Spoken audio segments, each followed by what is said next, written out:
Good morning dear students. हम class 10th maths में pair of linear equation and two variable दो चर वाले रैखिक समीकरण योजक पढ़ रहे हैं, जिसका ये लेक्चर नंबर 4 है। लेक्चर नंबर 4 में हम एक्सरसाइज 3.2 का क्वेश्चन नंबर 1 सॉल्व करेंगे। इससे पहले हम लेक्चर नंबर 3 कंप्लीट कर चुके हैं। लेक्चर नंबर 3 में हम एक्सरसाइज 3.2 का बेसिक इंट्रोडक्शन पढ़ चुके हैं। मैं आपको एक बार रिवाइज करा देता हूँ। बेसिक इंट्रोडक्शन में हमने क्या पढ़ा था? हमने पढ़ा था कि जो इक्वेशन होती है हमारे पास, जो पेयर होता है इक्वेशन का, उस पेयर को हम कई मेथडों से सॉल्व कर सकते हैं, जिसमें मैंने आपको मेन रूप से दो ही मेथड बताए थे, graphical method and algebraically method. Algebraically method में हमने 3 मेथड पढ़े थे, जहां पर हमने elimination method, substitution method and cross multiplication method. लेकिन अब हम एक्सरसाइज 3.2 में उनमें से ग्राफिकली मेथड को पढ़ेंगे। और ग्राफिकली मेथड के लिए हमने एक टेबल भी बनाई थी, और उस टेबल में हमने ये देखा था कि जब दोनों लाइनें एक दूसरे को इंटरसेक्ट करती हैं तो जो उनका इंटरसेक्शन पॉइंट होता है वो उसका सॉल्यूशन होता है। अब देखिए क्वेश्चन नंबर 1। क्वेश्चन नंबर 1 है form the pair of linear equation in the following problems. यानी कि ये जो आपके लिए प्रॉब्लम्स दी गई है, इसमें 2 प्रॉब्लम्स दी गई हैं, जिसमें से मैंने फर्स्ट प्रॉब्लम आपके लिए लिख दी है यहाँ पर कि form the pair of linear equation in the following problems. ये जो प्रॉब्लम दी गई है, इसके लिए आप इसका फॉर्मेट बनाओ। किसका? लीनियर इक्वेशन का, पेयर ऑफ लीनियर इक्वेशन का फॉर्म बनाओ, उसका रूप बनाओ। And find their solutions graphically, और उनका जो सॉल्यूशन है वो हमें कैसे निकालना है? ग्राफिकली। इंट्रोडक्शन में मैंने आपको बता दिया था कि हम 2 तरीके से निकाल सकते हैं, एक तो ग्राफिकली और एक एल्जेब्रिकली। आपको ग्राफिकली निकालना है, और जो हमने टेबल पढ़ी थी उसमें मैंने आपके लिए बताया था कि जब दोनों लाइनें इंटरसेक्ट करेंगी तो इंटरसेक्शन पॉइंट उसका सॉल्यूशन होगा। तो देखिए क्वेश्चन नंबर 1 का जो फर्स्ट पार्ट है वो क्या है? 10 students of class 10th top part in A mathematics quiz. यानी कि कक्षा 10 के 10 विद्यार्थी एक मैथमेटिक्स क्विज में पार्टिसिपेट करते हैं। If number of girls is 4 more than the number of boys, जो गर्ल्स की जो संख्या है वो बॉयज की संख्या से कितनी अधिक है? 4 अधिक है। Find the number of boys and girl who took part in quiz. यानी कि उन विद्यार्थियों की संख्या, यानी कि नंबर ऑफ बॉयज और number of girls find out करना है जिन्होंने क्विज में पार्टिसिपेट किया था। कक्षा 10 के 10 विद्यार्थियों ने एक गणित की पहली प्रतियोगिता में भाग लिया। लड़कियों की संख्या से 4 अधिक हो, यानी कि लड़कियों की जो संख्या है वो लड़कों की संख्या से कितनी अधिक है? 4 अधिक है। और टोटल कितने स्टूडेंट्स हैं? टोटल स्टूडेंट्स हैं कितने? 10। और लड़कियों की संख्या 4 अधिक है लड़कों की संख्या से। तो प्रतियोगिता में भाग लिए लड़कों और लड़कियों की संख्या ज्ञात कीजिए। तो प्रतियोगिता में जो भाग लिए लड़के और लड़कियों की संख्या आपको फाइंड आउट करनी है। अब देखिए सॉल्यूशन में हम सबसे पहले ये मान लेते हैं कि जो नंबर ऑफ बॉयज है, लड़कों की जो संख्या है वो हमने मान ली क्या? x। और नंबर ऑफ गर्ल्स यानी लड़कियों की संख्या हमने क्या मान ली? y मान ली। अब क्या कह रहा है हमारे से कि 10 स्टूडेंट्स ऑफ क्लास 10th, यानी कि कितने स्टूडेंट्स हैं? टोटल स्टूडेंट्स कितने हैं? टोटल स्टूडेंट्स कितने हैं? यानी कुल विद्यार्थी कितने हैं? कुल विद्यार्थी हमारे पास कितने? 10 हैं। कुल विद्यार्थी कितने? 10। जबकि टोटल स्टूडेंट्स क्या होंगे? बॉयज एंड गर्ल्स होंगे। और बॉयज कितने हमारे पास? x, और गर्ल्स कितनी है? y।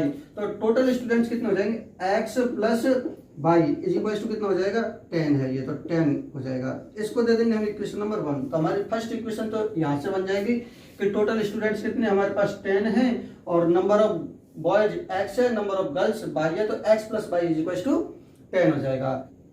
अब देखिए क्या कह रहा है कि जो number of girls is 4 more than the number of boys, जो गर्ल्स की जो संख्या है वो बॉयज से कितनी अधिक है? 4 अधिक है। तो आप लिखोगे कि now number of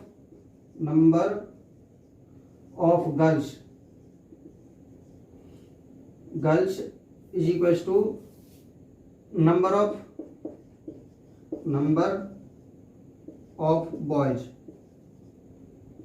of boys. यानी कि जो नंबर ऑफ गर्ल्स, यानी कि गर्ल्स की संख्या है, लड़कियों की जो संख्या है वो लड़कों की संख्या से कितनी अधिक है? 4 अधिक है। यानी कि लड़कों की संख्या में अगर हम 4 जोड़ देंगे तो वो नंबर ऑफ गर्ल्स के इक्वल हो जाएगा। नंबर ऑफ गर्ल्स कितना है हमारा? 22।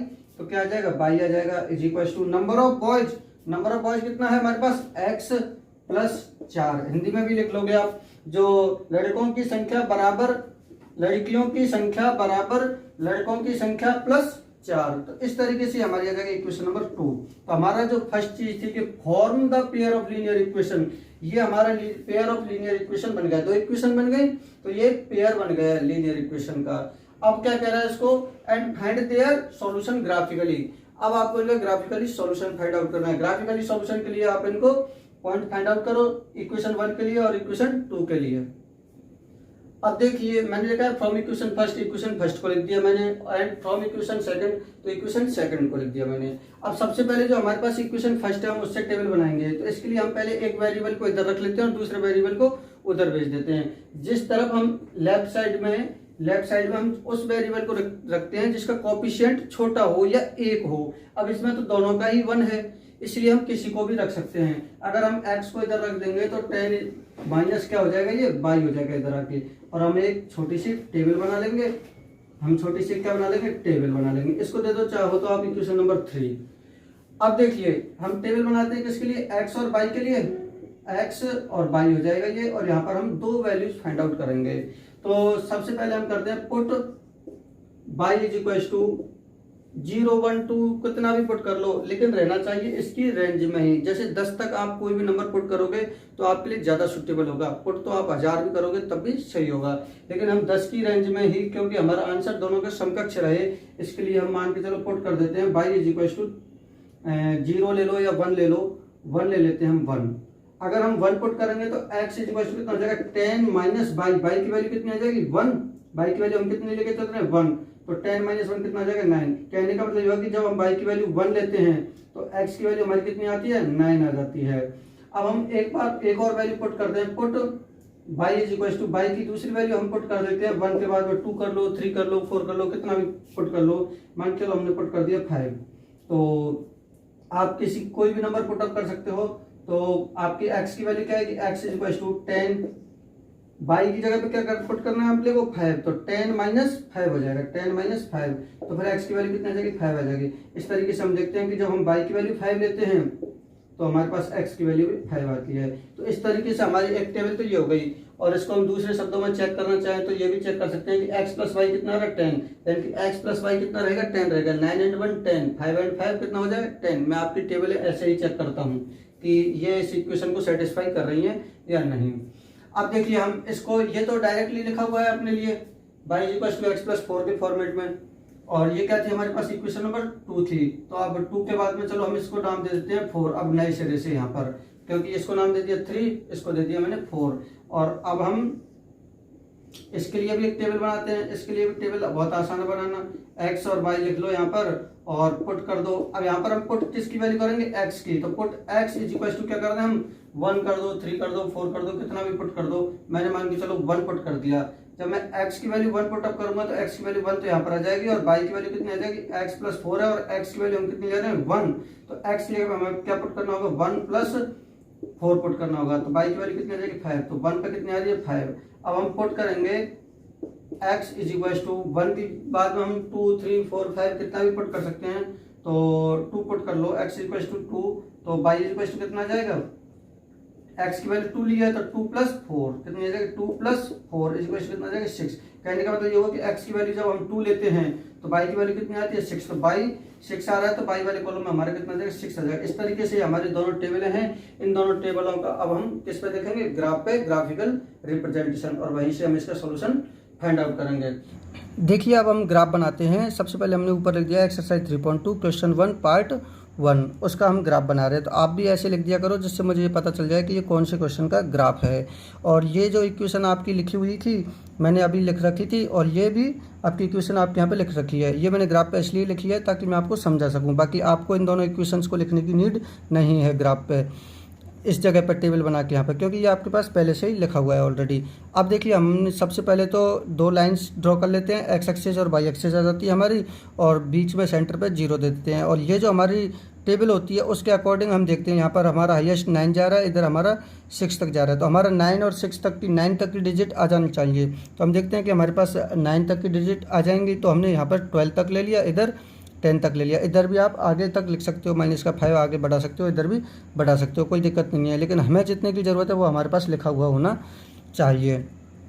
तो ये सब आप जानते ही हो। स्केल जरूर लिखेंगे, स्केल में at x axis 1 centimetre is equal to 1 unit, at y axis 1 centimetre is equal to 1 unit. ये क्या होता है कि 1 सेंटीमीटर यानी कि यहाँ से यहाँ तक का हमारा 1 सेंटीमीटर होता है, इसको हमने 1 यूनिट माना है, और बाई एक्सेस पर भी हमने 1 सेंटीमीटर को 1 यूनिट माना हुआ है। अब देखिए हम इसका ग्राफ ड्रॉ करते हैं। तो सबसे पहले इक्वेशन फर्स्ट के लिए बनाते हैं। इक्वेशन फर्स्ट के लिए एक्स की वैल्यू कितनी आ रही है हमारे पास 9, और बाई की वैल्यू कितनी आ रही है 1। तो हम एक्स की वैल्यू 9 लेंगे, एक्स की वैल्यू 9 यहाँ पर होगी, एक्स की वैल्यू 9 यही है, और बाई की वैल्यू 1। तो वाई के लिए यहाँ से 1 ऊपर जाना पड़ेगा, देख लेना आप वाई एक्सेस पर 1 के सामने से निकल जाओ आप। तो इस पॉइंट के जो कोऑर्डिनेट्स होंगे इसको हाईलाइट करो बिंदी खींच के और गोल सर्कल बना दो। और एक्स की वैल्यू कितनी आ रही है यहाँ पर 9, 1, ये भी लिख दो ब्रैकेट में। अगला पॉइंट हमारा 5 एंड 5। तो x की वैल्यू भी हमें 5 लेनी है यहाँ पर, ये कितनी है 5, और ऊपर भी हमें 5 तक जाना है, तो ये भी कितना है 5। तो यहाँ से हम ऊपर जाते हैं और y की वैल्यू 5 के सामने तक रुक जाते हैं, हम 5 के सामने तक रुक जाएंगे हम। तो यहाँ पर ये पॉइंट, ये वाला पॉइंट जो आएगा हमारा वो कौन सा आएगा 5, 5 आएगा। तो देख सकते हो आप 5 के सामने से ये निकल रहा है और इधर से भी 5 के सामने से, तो ये 5 वाला कोऑर्डिनेट हो गया। और जब हमारे ये दोनों पॉइंट्स आ गए तो हम इनको लाइनों को ज्वाइन करा देते हैं, दोनों पॉइंट्स को क्या करा देते हैं, ज्वाइन करा देते हैं। तो ये देखो ये ज्वाइन हो गया, और इसको आगे तक बढ़ा दो। कई बच्चे क्या करते हैं इसको सर्कुलेट कर देते हैं, थोड़ा सा मतलब टर्न दे देते हैं इसमें, जबकि आपको ये पूरा स्ट्रेट बढ़ाना है आगे, और इधर भी पूरे ग्राफ तक ले जाओ, कहीं कोई दिक्कत नहीं, पूरे तक ले जाओगे तो कहीं कोई दिक्कत नहीं। और तीर का चिन्ह जरूर लगाएं, इस तीर के चिन्ह का बहुत इंपॉर्टेंट है, मैं आपको 9th में भी बता चुका हूं। और इस इक्वेशन का नाम क्या है, x + y = 10। तो इसके ऊपर आप कहीं भी लिख दो x + y = 10, कहीं भी लिख दो। ये हमारी इक्वेशन 1 वाली लाइन है। अब हम इक्वेशन 2 वाली लाइन बनाते हैं। तो y = x + 4 वाली के लिए x की वैल्यू 1 पे y की वैल्यू कितनी आ रही है 5, x की वैल्यू हमारी 1 यहाँ पर होगी, y की वैल्यू 5 यहाँ पर होगी। तो ये वाला कोऑर्डिनेट आ जाएगा 1, 5 वाला। और दूसरा क्या आ रहा है 2, 6। तो x की वैल्यू 2 आ रही है, y की वैल्यू कितनी आ रही है 6 आ रही है, 2 पे कितनी आ रही है 6 आ रही है।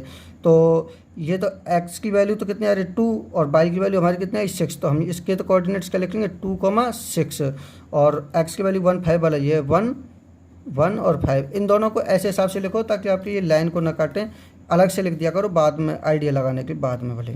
और इसको भी पूरी को बढ़ाओ आगे, और ऐसे बाई एक्सेस को और एक्स एक्सेस को दोनों को काट जाए ना, तो ये तो और भी बेस्ट है, पूरे पे बढ़ा दो इस तरीके से। अब मैंने क्या बताया था कि जिस पॉइंट पर दोनों लाइनें इंटरसेक्ट करती हैं वो इंटरसेक्शन पॉइंट कौन सा है इसका, ये है। इंटरसेक्शन पॉइंट्स के कोऑर्डिनेट्स देखो कितने आ रहे हैं। तो देखो हम इधर से चलते हैं तो इधर कितने पे जाके मिल रहा है 3, तो x कोऑर्डिनेट कितना हो गया इसका 3 हो गया। तो हम x कोऑर्डिनेट इसका इंटरसेक्शन पॉइंट का क्या हो गया 3 हो गया। और y कोऑर्डिनेट्स इधर से आएगा, इधर से कितना आ रहा है 7, तो y कोऑर्डिनेट्स कितना हो गया 7 आ गया। यानी कि मतलब हम कह सकते हैं कि हमारी x की वैल्यू कितनी आ गई 3 और y की वैल्यू कितनी आ गई 7 आ गई। हमने x किसको माना था, x माना था हमने किसको, बॉयज़ को। तो 3 हमारे क्या हो जाएंगे बॉयज़ हो जाएंगे, 3 हमारे क्या हो जाएंगे बॉयज़। और हमने y किसको माना था, गर्ल्स को, नंबर ऑफ गर्ल्स को। तो गर्ल्स कितनी आई हमारी 7 आई, तो 7 क्या हो जाएंगी 7 क्या हो जाएंगी गर्ल्स हो जाएंगी। तो ये हमारा आंसर हो जाएगा। ये जो इंटरसेक्शन पॉइंट्स के कोऑर्डिनेट्स ही हमारा सॉल्यूशन होता है, जहाँ पर हमारा x 3 आ रहा है, y 7 आ रहा है। अब आप देख सकते हो कि हमारे हमसे क्वेश्चन में ये कहा गया था कि टोटल 10 स्टूडेंट हैं, तो 7 एंड 3 10 हो गए। और जो नंबर ऑफ गर्ल्स है वो नंबर ऑफ बॉयज़ से कितना अधिक है 4 अधिक है। तो जो y है वो 3 से कितना ज़्यादा आ रहा है 4 ज़्यादा आ रहा है, क्योंकि गर्ल्स कितनी है 7 हैं और बॉयज़ कितने हैं 3 हैं, तो कितनी ज़्यादा हो गई 4 ज़्यादा हो गए। तो इस तरीके से हमारा ग्राफ बनेगा। अब देखिए क्वेश्चन नंबर 1 का सेकंड पार्ट है आपके सामने। 5 pencils and 7 pens together cost Rs50।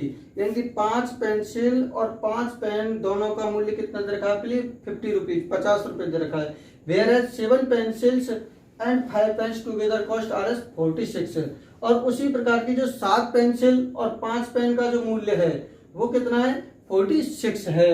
Find the cost of 1 pencil and 1 pen. आपको एक पेंसिल और एक पेन का मूल्य फाइंड आउट करना है। 5 पेंसिल तथा 7 कलमों का कुल मूल्य 50 रुपए है, जबकि 7 पेंसिल तथा 5 कलमों का कुल मूल्य 46 रुपए है। एक पेंसिल का मूल्य तथा एक कलम का मूल्य ज्ञात कीजिए। अब देखिए क्वेश्चन में हमें पेंसिल की कॉस्ट और पेन की कॉस्ट बताई नहीं गई है, इसलिए हम सबसे पहले तो ये करते हैं कि लेट कॉस्ट ऑफ 1 पेंसिल, एक पेंसिल का मूल्य हमने मान लिया कितना x रुपए।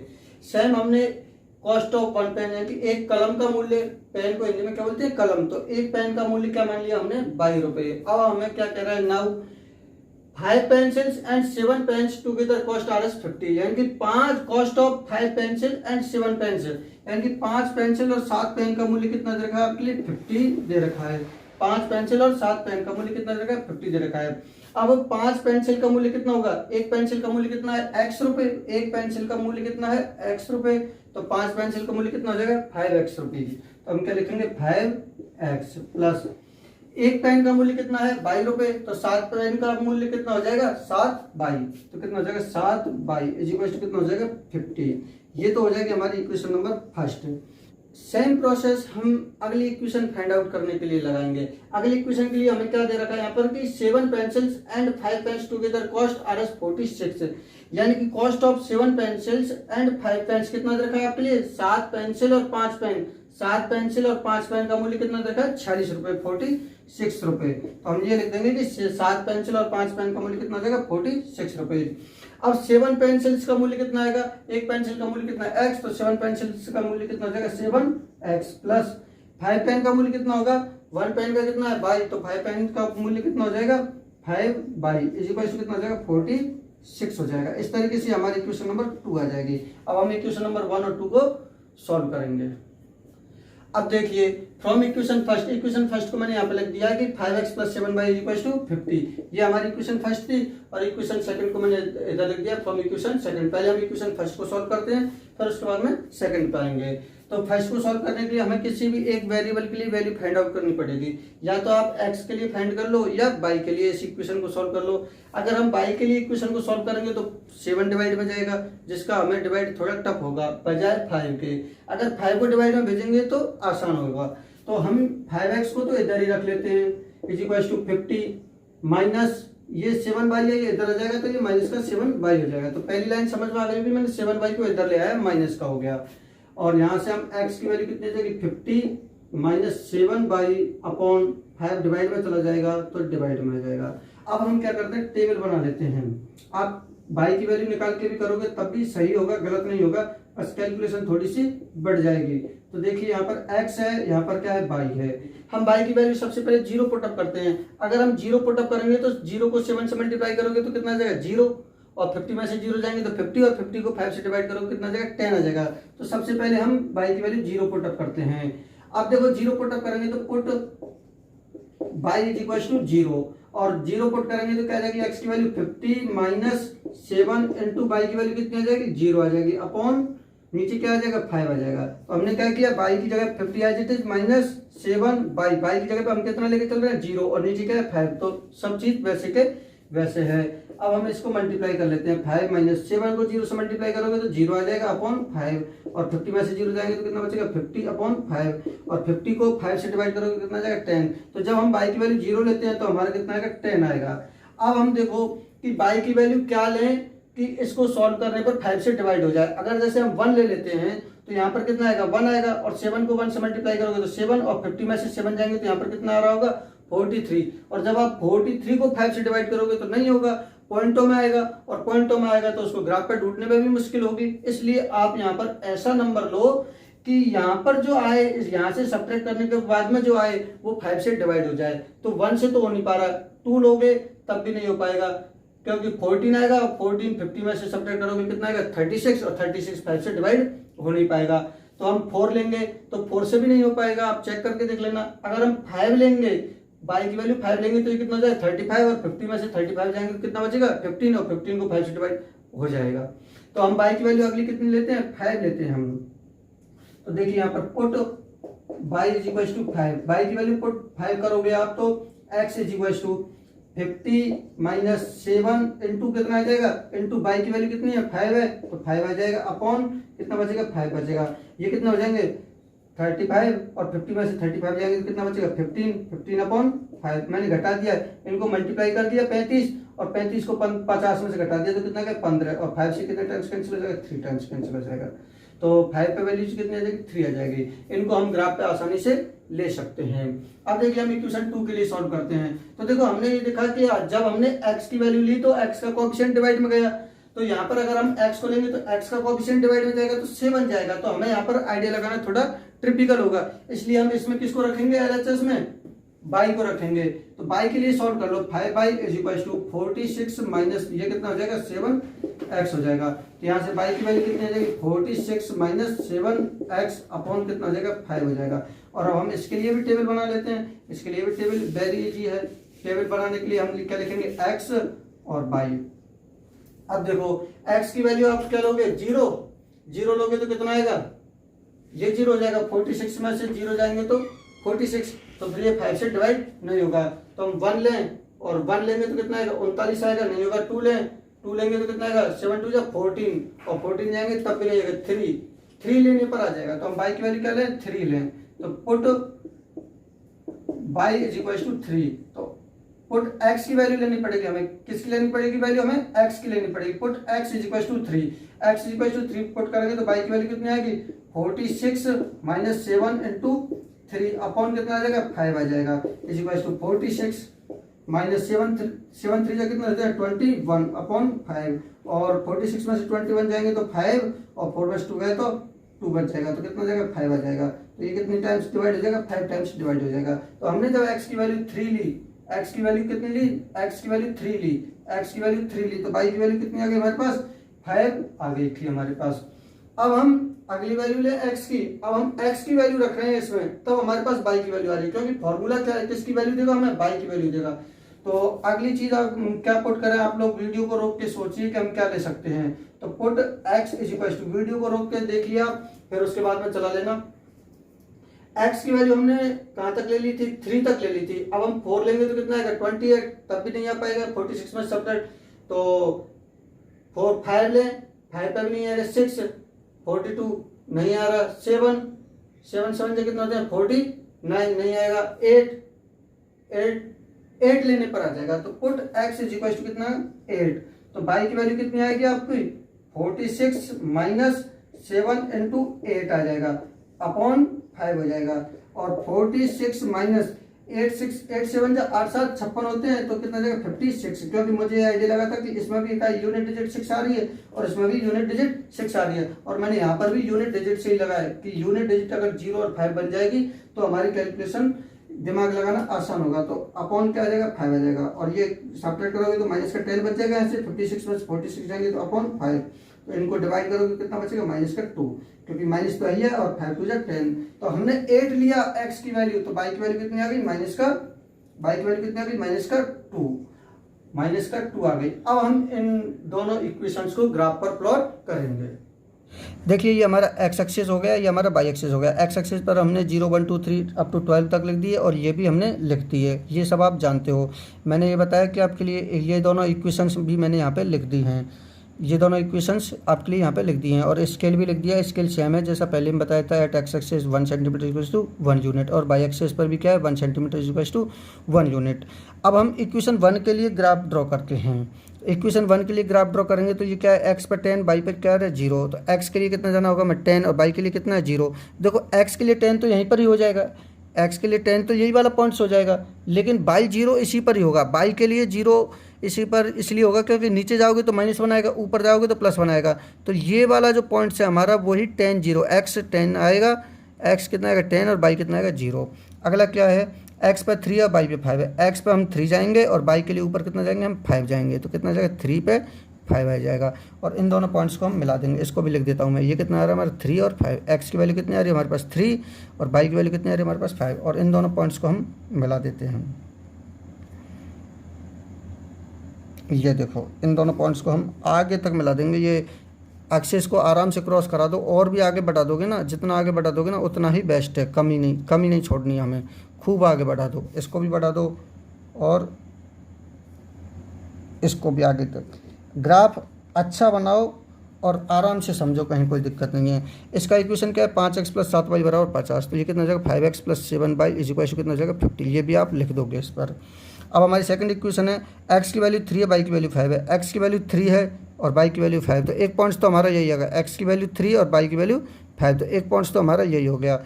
और x की वैल्यू 8 और y की वैल्यू -2, x की वैल्यू कितनी है हमारे पास 8 और y की वैल्यू कितनी है हमारे पास -2 के लिए हमें कहाँ जाना पड़ेगा नीचे जाना पड़ेगा नीचे, तो x की वैल्यू 8 और y की वैल्यू -2, ये कितना x तो यहाँ पर 8 आ रहा है और बाई के लिए हम नीचे की साइड में आए हैं ना, -2 था तो हम नीचे की साइड में आए तो -2, नीचे की साइड में -2। और एक पॉइंट तो हमारा ये था और एक पॉइंट ये था हमारा, इन दोनों पॉइंट्स को भी हम मिला देते हैं। इन दोनों लाइनों को कम से कम इतना ज़रूर बढ़ाओ कि ये दोनों जो लाइन है ना वो आपस में इंटरसेक्ट करने लग जाए, एक दूसरे को काटने लग जाएं। और ऐसा नहीं है कि नहीं काट रही है तो इसको घुमा के तिरछा ले जाओ, वो गलत है। घुमा के तिरछा नहीं ले जाना है। अगर वाइट बोर्ड पर मैं ले जाता हूँ तो मेरे सामने परिस्थिति होती है कुछ, इस वजह से मुझे ले जाना पड़ता है, क्योंकि वाइट बोर्ड पर हम सही ढंग से नहीं बना सकते। ये दोनों का इंटरसेक्शन पॉइंट आया और इसके भी कोऑर्डिनेट्स कितने आ रहे हैं, एक्स कोऑर्डिनेट्स कितना आ रहा है हमारा 3 आ रहा है, वही 3। और बाई कोऑर्डिनेट्स भी हमारा कितना आ रहा है, यहाँ से ये कितना आ रहा है 5 आ रहा है। तो 3 और 5 ये हो जाएंगे, यानी कि हमारा x = 3 आ रहा है, x = 3 आ रहा है, y = कितना आ रहा है हमारा 5 आ रहा है। और x = 3, x कोऑर्डिनेट्स पर हमारे क्या थे, पेंसिल्स। हमने x किसको माना था, पेंसिल की, तो ये क्या हो जाएगी cost of pencil, cost of pencil. और ये क्या हो जाएगा y = 5, 5 हमारा क्या हो जाएगा cost of pen, cost of pen. तो इस प्रकार से बच्चों हम ग्राफ बनाते हैं। ग्राफ बनाते समय हमें सिर्फ ये ध्यान रखना है कि दोनों लाइनें अगर इंटरसेक्ट कर रही हैं, एक दूसरे की ओर अगर बढ़ रही हैं, तो उन दोनों को इंटरसेक्ट कराओ। इंटरसेक्ट कराना इम्पोर्टेंट होता है, चाहे उसके लिए हमें अपना जो स्केल है वो चेंज भी करना पड़े। अब यहाँ पर ये मिल गई हैं और हमारा आंसर आ गया है। इस तरीके से आप ध्यानपूर्वक करें। धन्यवाद बच्चों।